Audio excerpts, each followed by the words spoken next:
Good morning students. आज हम लोग आपकी बुक से चैप्टर 5 को स्टार्ट कर रहे हैं and chapter 5 is your arithmetic progression. Chapter 5 is your arithmetic progression. इस अर्थमेटिक प्रोग्रेशन को हम लोग एपी कहते हैं। क्या कहते हैं? एपी।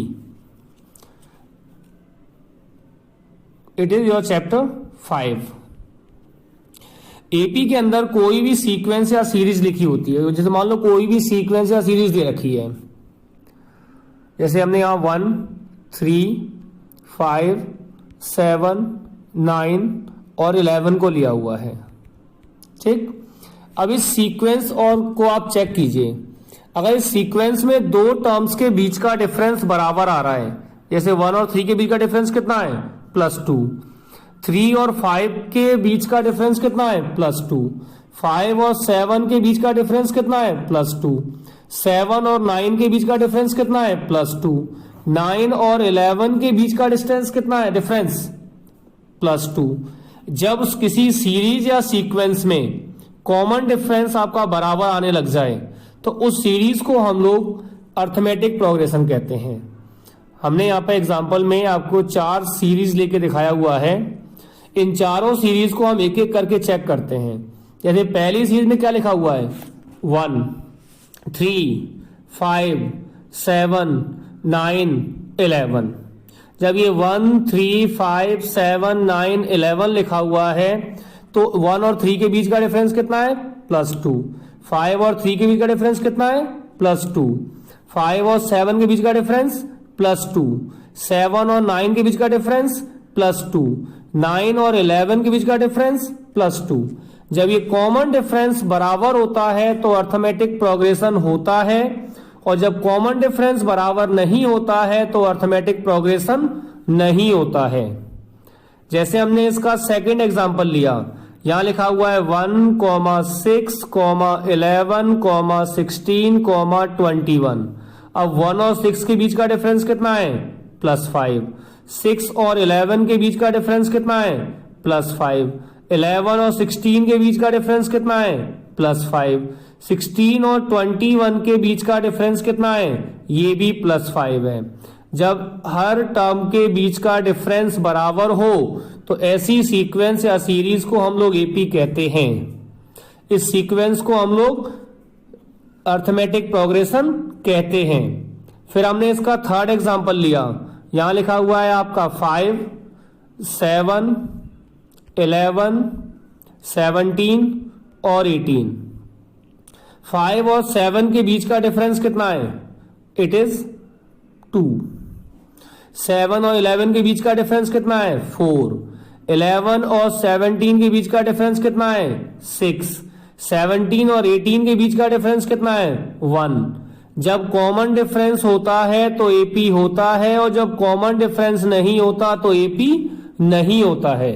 यानी थर्ड वाली सीरीज में जो लिखा हुआ है, थर्ड वाली सीक्वेंस में जो लिखा हुआ है, वहां पर एपी पॉसिबल नहीं है इसके अंदर। आगे आप फोर्थ सीरीज को देखिए, यहां लिखा हुआ है 5, यहां लिखा हुआ है 3, फिर लिखा हुआ है -1, फिर लिखा हुआ है -3। 5 और 3 के बीच का डिफरेंस कितना है? It is -2। 3 और -1 के बीच का डिफरेंस कितना है? -2। -1 और -3 के बीच का डिफरेंस कितना है? It is -2। इस बात से फर्क नहीं पड़ रहा कि ये डिफरेंस आपका पॉजिटिव है कि नेगेटिव है, रेशनल है कि इरेशनल है, फ्रैक्शनल फॉर्म में है या डेसिमल फॉर्म में है। बस ये डिफरेंस बराबर होना चाहिए, और जब ये डिफरेंस आपका बराबर होगा तो उसे हम लोग अर्थमेटिक प्रोग्रेशन कहते हैं, और जब ये डिफरेंस आपका बराबर नहीं होता तो इसे हम लोग अर्थमेटिक प्रोग्रेशन नहीं कहते हैं। ठीक है। अब जैसे मान लो कोई भी एपी लिखी हुई है 1, 3, 5, 7, 9। ठीक, इस एपी के अंदर जो सबसे पहले लिखा हुआ है 1, इसे हम लोग कहते हैं फर्स्ट टर्म। क्या कहते हैं इसको हम लोग? First term. कितना है इसका? 1। और इन टर्म्स के बीच का जो डिफरेंस है इसे हम लोग कहते हैं कॉमन डिफरेंस। क्या कहते हैं इसको हम लोग? Common difference. ये कॉमन डिफरेंस कितना है इसका? 2 है। ठीक, यानी अगर 1, 3, 5, 7, 9, 11 जो भी ये सीक्वेंस लिखी हुई है, इसमें आपका फर्स्ट टर्म कितना है? 1, और फर्स्ट टर्म को हम लोग दिखाते हैं ए से। फर्स्ट टर्म को किससे डिनोट करते हैं हम लोग? ए से। It means first term equals to A and common difference is denoted by D. First term is denoted by A and common difference is denoted by D. D को निकालने का एक, अगर मान लो कोई भी सीरीज या कोई भी सीक्वेंस अर्थमेटिक प्रोग्रेशन में दे रखा है और आपसे ये पूछे कि इसका कॉमन डिफरेंस क्या होगा, तो इस कॉमन डिफरेंस को हम लोग निकालने के लिए A2 में से आप चाहो तो A1 को माइनस कर दो, या सीधा सा ये कहो किसी भी लास्ट टर्म में से उसकी प्रीवियस टर्म को माइनस कर दो। किसी भी टर्म में से अगर उसके आप प्रीवियस टर्म को माइनस करते हैं तो आपको उसका D मिल जाएगा। अच्छा, एक चीज और, जैसे यहां लिखा हुआ है आपका 1, 3, 5, 7, 9, 11, तो ये 1 को हम A भी कहेंगे और A1 भी कहते हैं। 3 आपका A2 कहलाएगा। 5 आपका A3 कहलाएगा। 7 आपका A4 कहलाएगा। 9 आपका A5 बन जाएगा और 11 आपका कहलाएगा A6। ठीक है, जैसे यहां जो लिखा हुआ है इस पहले क्वेश्चन में A1 कितना है आपका? 1, A2 कितना है आपका? 3, A3, A4, A5, यहां पर A1, A2, A3, A4, A5, इस तरह से करते हुए किसी भी अर्थमेटिक प्रोग्रेशन के अंदर इनफाइनाइट टर्म्स हो सकती हैं। ये हो जाएगा आपका A1, A2, A3, A4, A5। अगर मैं क्वेश्चन नंबर 4 में आपसे पूछूं कि A1 कितना है, then you can answer it is 5। A2 कितना है, यू कैन आंसर 3। A3 कितना है? 1। A4 कितना है? -1। A5 कितना है? -3। इस तरह से आप करके इनके सीक्वेंस को बता सकते हैं। फिर हमने आपका लिया हुआ अब तक जो हमने पढ़ा, ठीक, अगर किसी भी सीरीज के अंदर कॉमन डिफरेंस है या उस सीरीज में जो नंबर लिखे गए हैं उनके बीच का अगर डिफरेंस बराबर है तो हम उसे अर्थमेटिक प्रोग्रेशन कहते हैं, और अगर डिफरेंस बराबर नहीं है तो हम उसे अर्थमेटिक प्रोग्रेशन नहीं कहते हैं। उस सीरीज या सीक्वेंस की जो पहली टर्म होती है उसे क्या कहते हैं हम लोग? A, और जो उनके बीच का डिफरेंस होता है उसे क्या कहते हैं हम लोग? D। इसी के बिहाफ पर आपकी बुक का पहला एग्जाम्पल लिया है हमने, जहां लिखा हुआ है right the first term and the common difference of the following AP। यहां पर AP क्या है हमारे पास? -5, -1, 3 और 7। ये हमसे इसका फर्स्ट टर्म पूछ रहा है, तो फर्स्ट टर्म क्या होता है आपका? A। कितनी वैल्यू हो जाएगी इसकी? -5। फिर क्या पूछा इसने हमसे? D क्या होता है इसका? Common difference. कैसे निकालते हैं हम लोग? प्रीवियस टर्म को लास्ट टर्म में से माइनस कर दो, और क्या कहलाता है ये? A1, A2, A3, A4, A5। यहां A1 कितना है आपका? -5। A2 कितना है आपका? -1। A3 कितना है आपका? 3।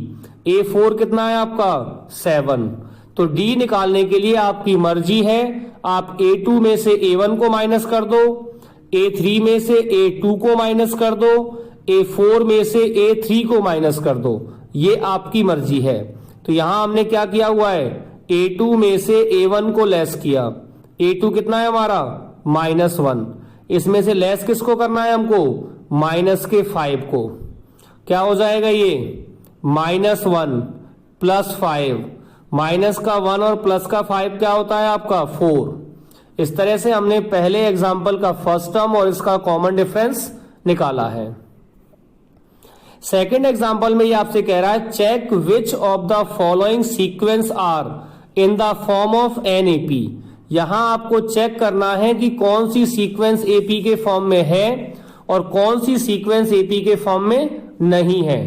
अभी सीक्वेंस एपी के फॉर्म में है या एपी के फॉर्म में नहीं है, इसको चेक करने का मैंने अभी आपको तरीका बताया था। क्या था कि आप उनके टर्म्स के बीच का डिफरेंस निकाल के देख लें। जैसे यहां पर लिखा हुआ है आपका 4, 10, 16, 22। यहां पर आपका A1 कितना है, सीक्वेंस है आपका 4, 10, 16 और 22। तो A1 कितना हो गया 4, A2 कितना हो गया आपका 10, A3 कितना हो गया आपका 16, A4 कितना हो गया आपका 22। आप A2 में से A1 को लेस करो, क्या हो जाएगा 10 - 4 = 6। आप A3 में से A2 को माइनस करो, कितना आ रहा है आपका 16 - 10 कितना आएगा 6। ऐसे ही A4 में से A3 को माइनस करो, कितना हो जाएगा 22 - 16 कितना आएगा ये 6। सम, अब हमने क्या लिखा हुआ है यहां पे, यहां एक लाइन लिखी हुई है, आप पढ़ेंगे तो same difference is obtained each time, so this sequence is in the form of NAP and the common difference is 6। इसके बाद हमने क्वेश्चन सेकंड एग्जांपल का ही सेकंड पार्ट लिया है, जहां लिखा हुआ है -2 + 2 -2 + 2 -2। आपका A1 कितना हो गया -2, A2 कितना हो गया +2, A3 कितना हो गया -2, A4 कितना हो गया +2, A5 कितना हो गया -2। इस तरह से हमने A2 में से A1 को लेस किया, A3 में से A2 को लेस किया, A4 में से A3 को लेस किया, A5 में से A4 को लेस किया। तो आप चेक करोगे कि कभी तो ये +4 आ रहा है, कभी -4 आ रहा है, कभी +4 आ रहा है, कभी -4 आ रहा है। ठीक, same difference is not obtained here. इसमें क्या मिला हमको कि जो इनका डिफरेंस है वो सेम नहीं है, और जब डिफरेंस सेम नहीं होता तो एपी भी नहीं बनती है। That's why it can not form an AP. Then example number 3, it is find the common difference of the following AP and write next 4 terms. Next 4 terms. अब यहां पे लिखा हुआ था 0, -3, -6 और -9। पहले क्या निकालना है हमको, कॉमन डिफरेंस। कॉमन डिफरेंस निकालने का तरीका क्या होता है, आपकी मर्जी A2 में से A1 को लेस कर दो। अगर -3 में से -0 को लेस किया तो क्या बचेगा -3। अगर मैंने A3 में से A2 को माइनस किया तो क्या बचेगा -6 + 3 यानी कि -3। ठीक, जो यहां पे आपको करके दिखाया भी गया है। अब हमने A2 में से A1 को लेस किया, A3 में से A2 को लेस किया, A4 में से A3 को लेस किया। Here it is clear that the difference between the 2 conjugative terms is same. और जब 2 कॉन्जुगेटिव टर्म्स के बीच का डिफरेंस सेम है तो ये आपका एपी के फॉर्म में होगा। That is equal to -3 and the common difference is -3। अब हमसे कहा था हमसे नेक्स्ट 4 टर्म निकालने के लिए। यहां पे आपके पास A1, A2, A3, A4 था, तो क्या निकालेंगे हम लोग A5। अच्छा, A5 निकालने का तरीका क्या होता है, A4 + D। केवल आपको D प्लस करना है। A5 निकालने का फॉर्मूला क्या होगा, A6 + D। सॉरी, हमें A5 निकालना था तो A5 क्या होगा आपका A4 + D। A6 क्या होगा आपका A5 + D। अगर आपसे A7 पूछा जाए तो A7 क्या होगा A6 प्लस डी। अगर आपसे A8 पूछा जाए तो ये क्या होगा, A7 प्लस डी, जो हमने यहां पे आपको करके दिखाया हुआ है। A5 के लिए क्या किया, A4 प्लस डी। A6 के लिए क्या किया, A5 प्लस डी, और डी आपको मिल चुका है, इट इज -3। A7 के लिए क्या किया हमने, A6 प्लस डी, और A8 के लिए क्या किया हमने, A7 प्लस डी। ठीक है, इस तरह से आप इसकी एपी के नेक्स्ट 4 टर्म्स निकाल सकते हो।